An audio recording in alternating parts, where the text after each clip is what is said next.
exercises so far. Can we go back to, we actually just want to roll over and, Yes, so the rollover, let's start with the hip up then. Hip up is just that. So it's the legs are, you're on your back.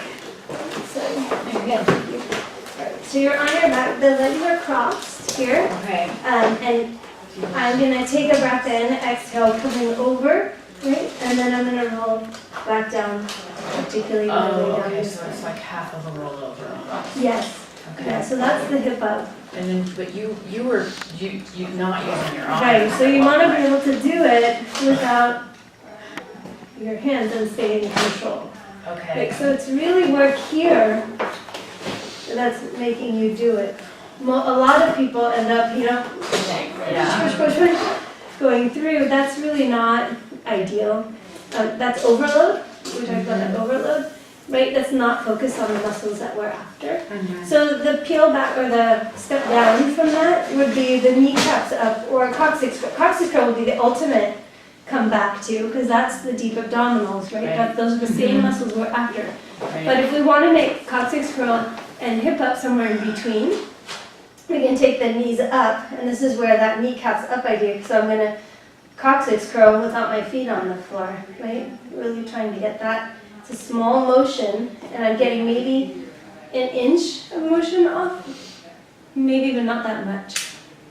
So that's what I'm trying to do, is activate those deep abdominals to get that for the kneecap up idea.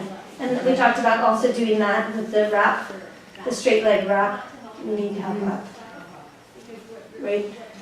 Trying to send those toes to the sky. Right, okay. On that one. So that was that idea. The hip up is not back safe. The kneecap up or the legs up is back safe. Because we're not loading anymore. So the most important factor of that kneecap up or the hip, that toes up idea is that you're not bringing your legs towards you. Right, you keep your Right, you're tailbone. keeping your tailbone right in the same spot. It's Okay. just going up and back down. So I'm not loading. And of course, more people tend to go like this. People will want to do this. Yeah. Right. Then I can just throw my butt Yeah, in the air. exactly. And that's really easy, but I have no control over that. Okay. Yeah. Right. Right? And then roll over was the full sort of version of going over, opening, coming down, articulating your way down, really stretching, coming around and back, right? And again, this one, I could just have my fingertips on the floor even. I don't want to be using my arms to do that. I'm thinking about that reach long through my heels, pulling in with my stomach to get that control, so that essentially I could be doing it here, right? With that same controlling all the way, right? Without losing it. Is there a time where you would want to engage the triceps, like to get them exercised, or that this is not the place? Not here. Okay. Yeah, not here. Not the place. This, if I start engaging, if I over-engage, I'm just going to be pushing myself over, right? And then we're not thoracic shelf anymore either. Okay. Yeah.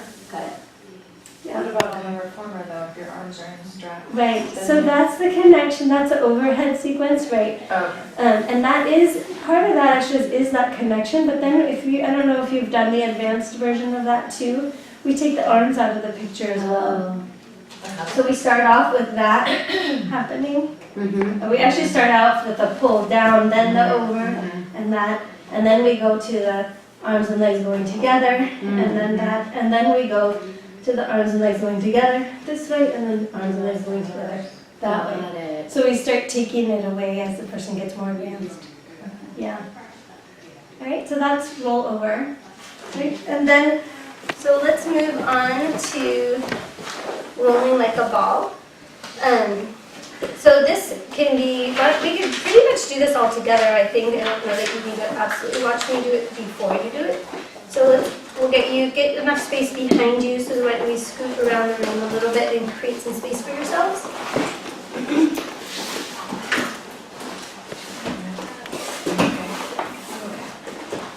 Yeah. So rolling like a ball, the typical way to start is to find this upright position, right? And you're gonna rock back and pick up your legs. So you're in the balance point position that we did in the beginning stuff. So shoulders relaxed. Yeah. So rolling like a ball, the main thing about it is that the distance between the chest and the thighs should stay the same, depending on what level you're on. That's how close we're going to bring it, but for a beginning level, that should stay. So there should be some resistance of my thighs into my hands the whole time, and resistance in my elbows. None of that's going to change. So I'm going to take a breath in, and then actually exhale again. You're going to inhale, rolling back. So you're going to inhale, rolling back, keeping that same shape. Exhale, coming right back to where I started. So the knees do not come in as I roll back. So it's inhale, pressing the leg right. Exhale, coming right back to where you started from. Right? Inhaling. And exhale. That's it. Yeah? So that's beginning level, rolling like a ball. Intermediate level, it's okay, would be right here. Okay, so now I'm pulling in a little bit more, deepen those abdominals, relax the shoulders. Inhaling. And exhaling up. Right. Inhaling, keep it nice and round. Exhaling up. So if you're feeling like a bump on the way down or on the way up, that's because you're not grounding and controlling. So it should be really smooth feeling.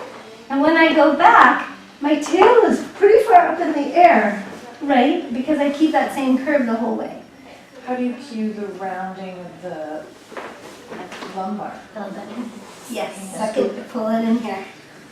Yeah, so I'm going to keep pulling in there, and then if I keep that shape, my tail is pretty far off, right? Mm-hmm. Yeah, that's the idea.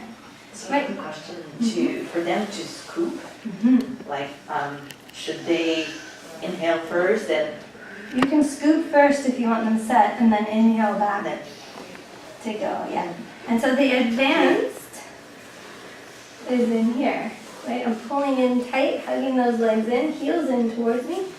Now, it's really hard to keep that, so you're going to pull in those abs, so you could exhale pulling in, then inhale back, and exhale up. Right? Inhale, and exhale up. So are you on both sides of your ankles? Like you Yes, have to grab your ankles? I'm grabbing my ankles, I'm hugging in tight. And I'm kind of getting here and flexing my feet so I have room. Inhaling and exhale. Pushing away your motion? I'm pushing away, I'm still pushing away. I'm hugging in, but I'm pushing away, and that press away keeps my back around and keeps me controlled.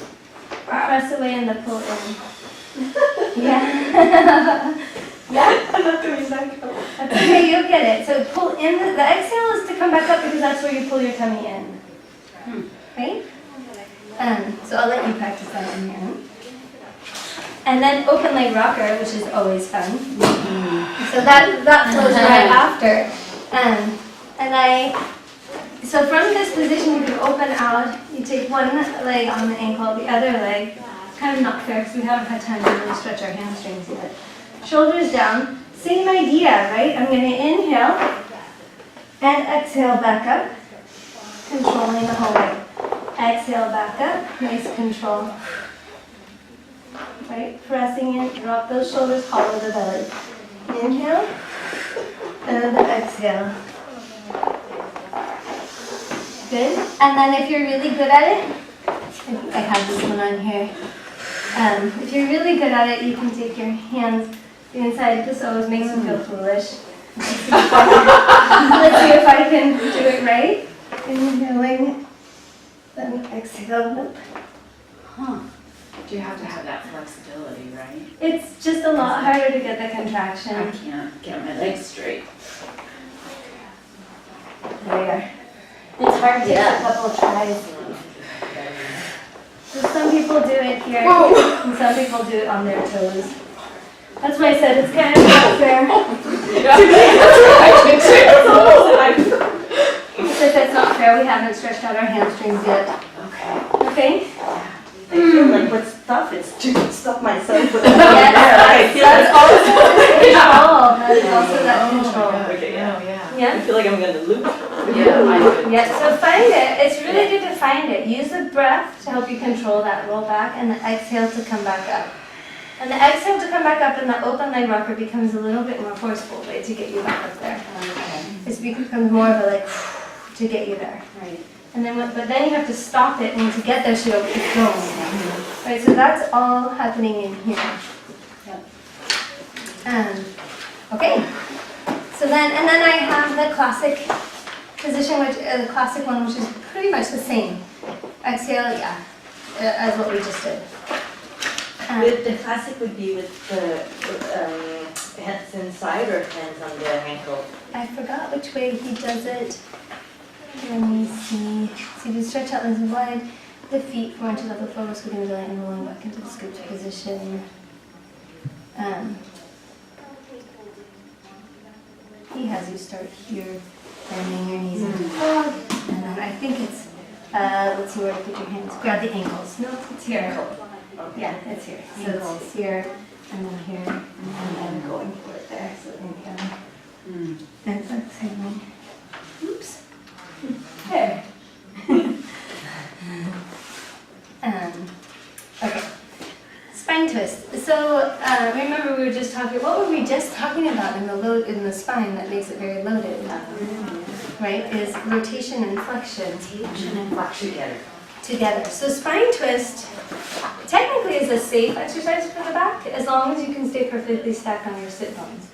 So while most of us in here might be flexible enough, most people out there are not flexible enough to sit in this position and have their spine in neutral. Right? And so with the spine twist, we're just a little bit wider than shoulder width with the legs. The hands are out to the side. So if you need to pull your knee out so you're really on your sit bones, I feel like it helps just sit up straighter. Yeah, and or you could put somebody on a block or a wedge. And you're gonna come to this position. We're gonna, the thing with this is you could do this without any muscular contraction, but that's not the point, right? The point is to get those obliques to work. So I'm gonna sit up really tall. Exhale, I'm gonna tighten, if I'm turning left, I'm gonna tighten my ipsilateral Left internal oblique. And then I'm gonna inhale, stacking back up tall through the center. Exhale, turning to the other side. So that the shoulders should only rotate as much as my trunk is rotating. So I don't care to do this with my arms. I want to keep them right there with my trunk open wide. And then inhale to the center. Exhale tall through the body. Rotating to the other side. Now I've seen it like. Yes, you could do that too. Classically, I don't think that's how it is written. It's written that way on the Reformer, so that could be also where it's coming from. Okay. Yeah. I wouldn't say that's wrong. I would just say it's not Version. Is that Picture the legs are together. She does have her legs together. Okay. And the You could do picture, either way. slightly, stand out in front, slightly wider than the hips. So the picture is the fault. Okay. So I would just put a note that open legs hip width.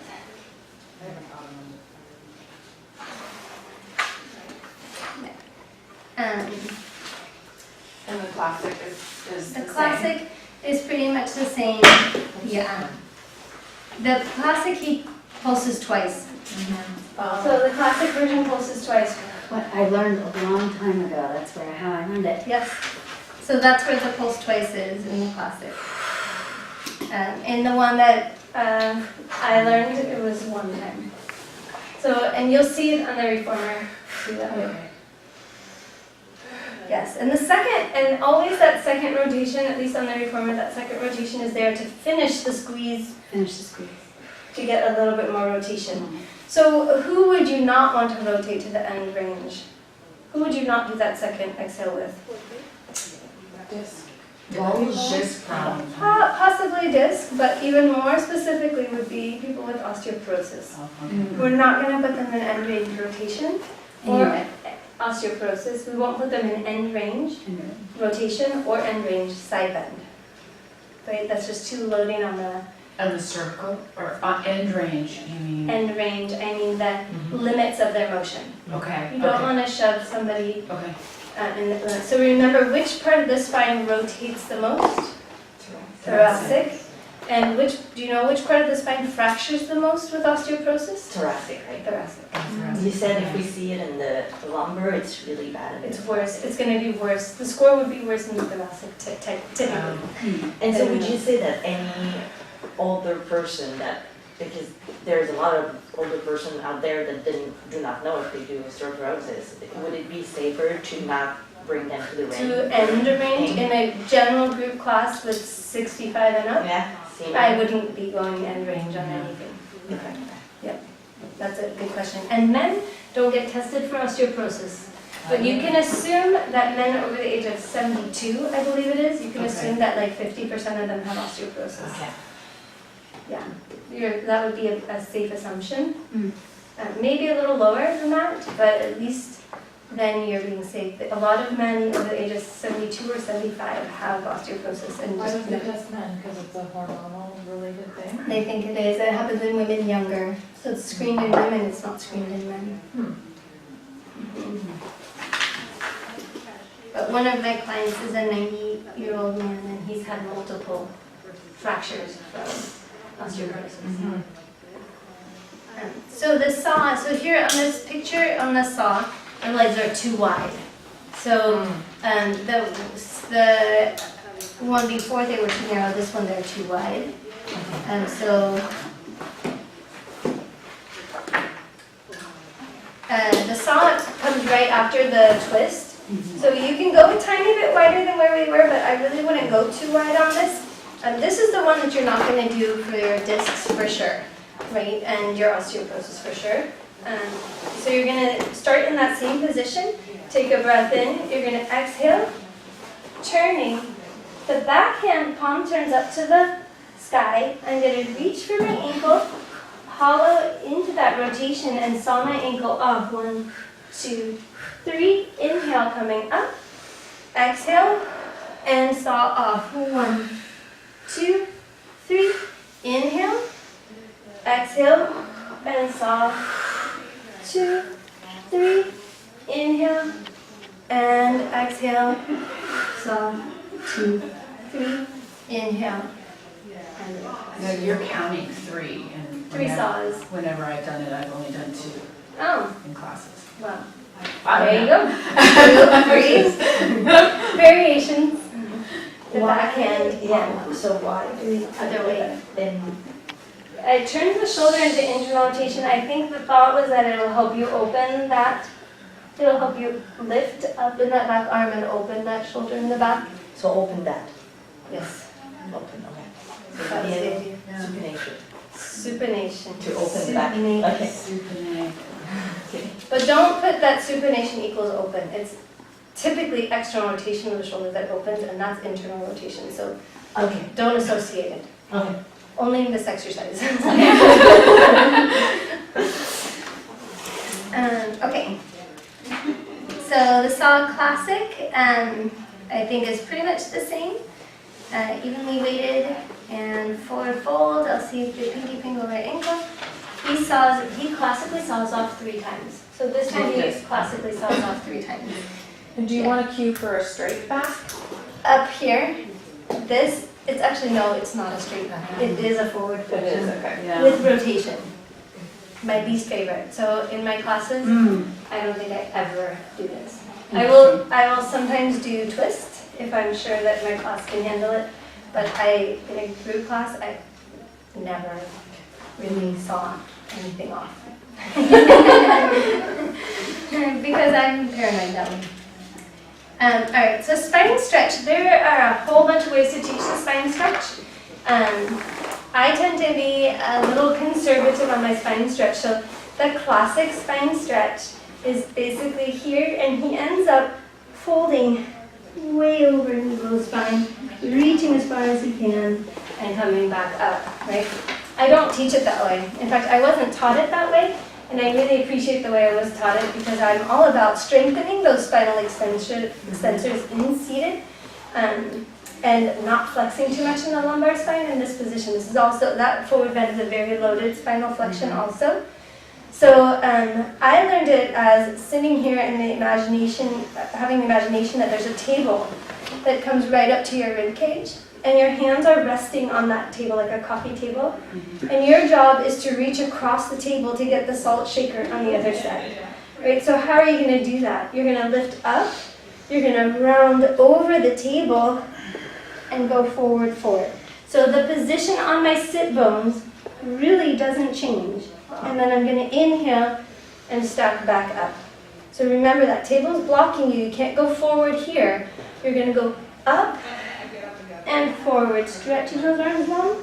Inhale, stacking back up, and the shoulders pull back into the door frame position. And now I find I go like up my shoulders. They come up as you reach forward, Okay. but that's not the focus. Okay. The focus is coming up in the spine and in the head, reaching, and inhale, stacking back up. Yeah, so as if the rib cage would go forward and stack back up. Yeah? So that is not how the classic one is, No. but I really like that version. It's a lot of work, which is really good. So that extension work and that rounding work is a lot of work. Flex feet? I do flex feet, yes.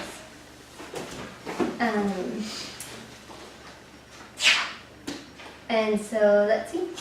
Good. So the mermaid is this Z-sit position. We're going to see mermaid here, and we'll see it again on the reformer a little bit differently. So here we're going to go from this position. Why don't everybody's at the left bend, right? Yeah, we're good. Okay, good. That way it gets too confusing otherwise. So we're going to start, it's a really nice side bend stretch for people. It is pretty much safe as long as you stick to the side bend. There's a rotational part that's not safe for everybody, but side bend pretty much is. So we're going to go from here, and you're going to take a breath in, and exhale, you can bend down over that side, stretching over for that side bend. And then your inhale comes up, and you grab onto the ankle, and you're going to side bend the other way. So try and keep both sit bones down. Yeah. As you stretch, so you get a nice stretch off of that side body, right? And then we come back, inhaling to the other side. You can go, as you're going over, so you can go back or you can go right away into the hands overhead from this position, side bending. And then you inhale up, drop the arm and go over. And then we're going to go back over all the way to the other side again, side bending, holding here, and then we can carve a sphere is what we call it, looking back, opening out as much as you can. So again, that's a rotation, which is okay for some, not for others. Okay, coming around, and then hollowing forward there. Right, this is a place where you can reach that QL in a stretch, the quadratus lumborum we were talking about. If you reach diagonal forward and hollow your belly back, you should be able to open that side. It would be the right side of your lumbar spine in a stretch. Good. And then you'll turn back to the side and come back up. Is that the whole sequence? Yes. The whole thing, okay. Yes. So you can do all of it, would be the whole sequence. Part of it would be taking whatever parts are good for you or your client, right? It's a pretty sequence. I never did It's it all pretty- together. It's yeah. really pretty. And then your angle of this leg. Like, Okay, so here's a good point. Some people sitting in this position is hard Yeah. on their knees. I don't insist that they put all the weight on the back of the butt cheek, right? Because if I have to sit this down, I get more torque at my knee. But if I can stay up, that's okay.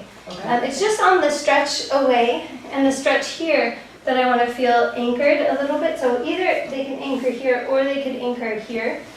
They could, on the reformer, we tell them they can do exercise just cross-legged, if that's better, or even hanging their legs off the edge of the reformer. So you can just judge on their knees based on where their bottom is going to end up. So here we can go back. You're going to take a breath in. Elbow comes down, exhaling. Nice stretch. Inhale as you come up and over, holding the ankle and stretching over the other way. Good. Inhaling out, interlacing the fingers, reaching over. and then up. You can go back over that way, or you can drop the arm and take it off there. Another reach over, side bending that way. And here we can carve the sphere, opening out, circling the arm around, hollow forward, turn to the side, and bring yourself all the way up. Yeah. Yeah. Good. So that's mermaid. How are we doing? Good. We're doing great. Okay. So you tell me if you get overwhelmed. I'm just going to keep going. Single leg kick. I really like these exercises. I think they're underused. They're just a really, I like exercises on people's tummies because I feel like we do a lot of work on the back and we sometimes forget about all the work that we could do on the tummy. So single leg kick starts out here. And I bring my hands next to me. And I start usually in my little baby swan, coming up idea. So I'm tucking my pubic bone in a little bit. My stomach is lifted off a little bit. I don't want it heavy weighted.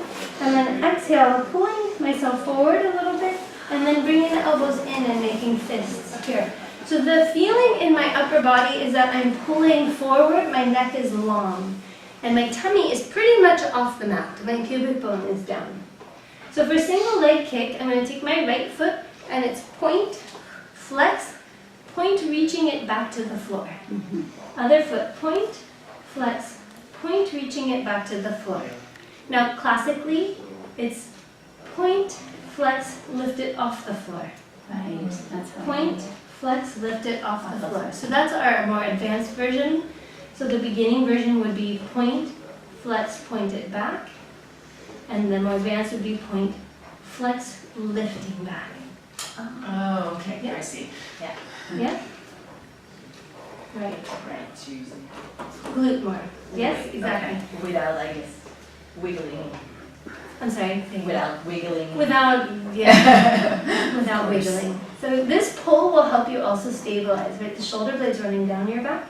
You're gonna point, flex, point, and point, flex, point.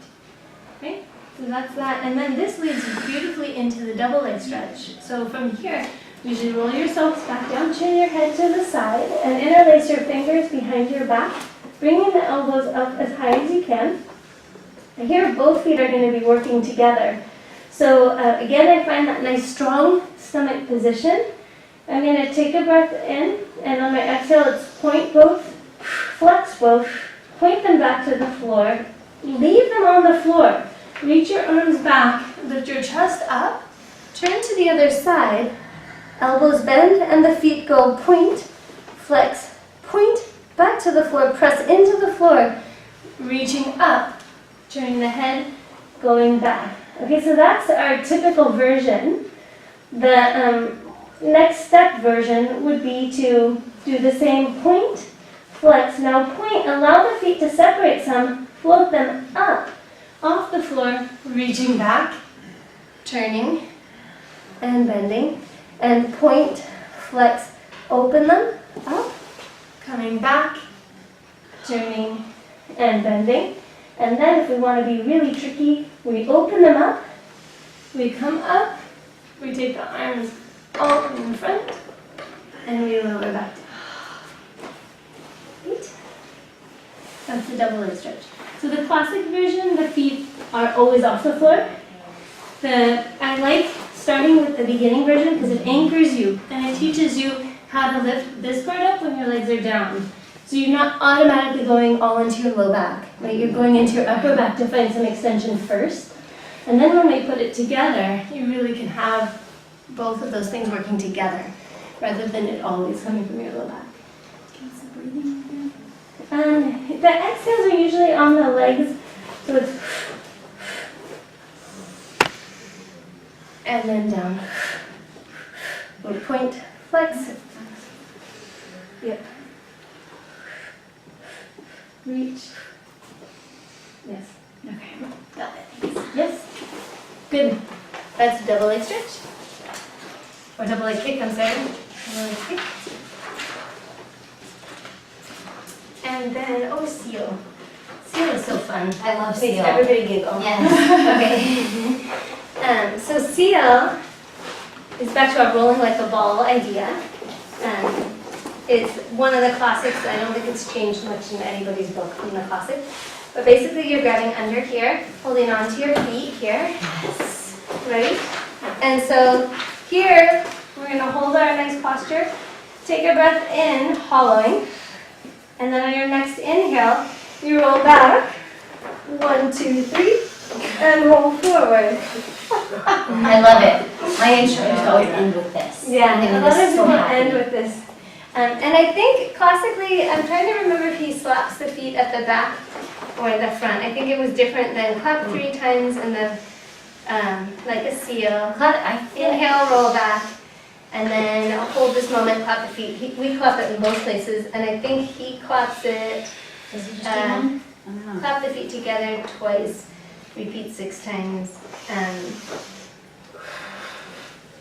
I don't think he claps at the top, only at the back. Oh, okay. But then you go to your neck, so you stay on the thoracic shaft. You answer that one. Thoracic. Well, I should stay on the thoracic shaft. Exactly. Well, I go to my neck again. Yeah, not That's too. what That requires more of you. Control, Yeah. right? So that's the thing. We want to find that control back there. So the control, it helps if you're pressing open and pressing in.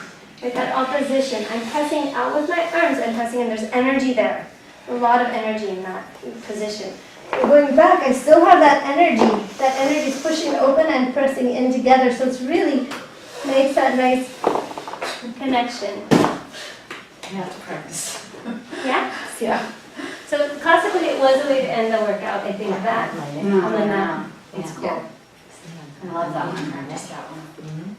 Okay, so Pilates push-up is typically done from standing. So the typical Pilates push-up is not back safe because of the forward bend into the push-up. The push-up position itself is back safe. So just keep that in mind when you're working with clients. So everybody on your feet.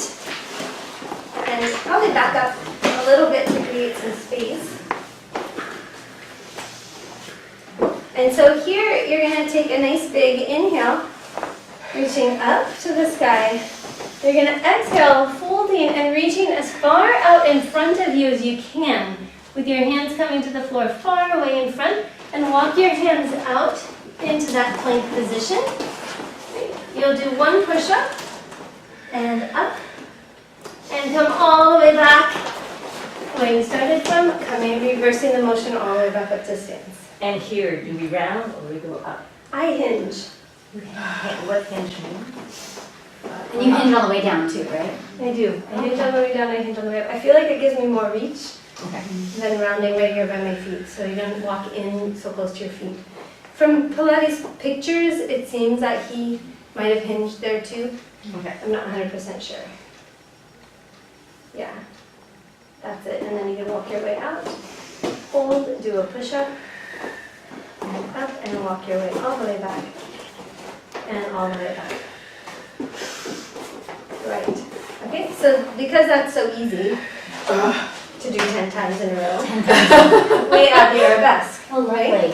So here, you're going to go down, reaching, walking. My leg's going to stay up, but just maybe a little lower. Push up, press up, walk all the way back, and see if you can arabesque all the way up Oh my. gracefully. So here we go. Ready? Leg out, coming forward, walking out. The leg can lower some just so you can get that plank position. Bend and press. Come all the way forward. Just see if you can stabilize that position coming up for the arabesque. And then let it down. Right? So do that 10 times. Right? Oh, See? either side, each leg, or what do you usually do?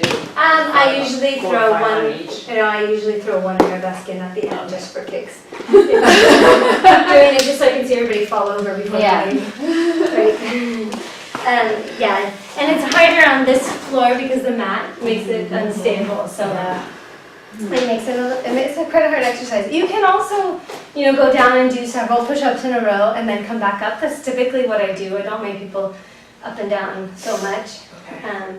And really only my advanced students do I work on this. Would you practice sometimes just doing your best and going down? And Yes, you absolutely could. Yeah. Especially with my dancers who need to work on their aerodesks.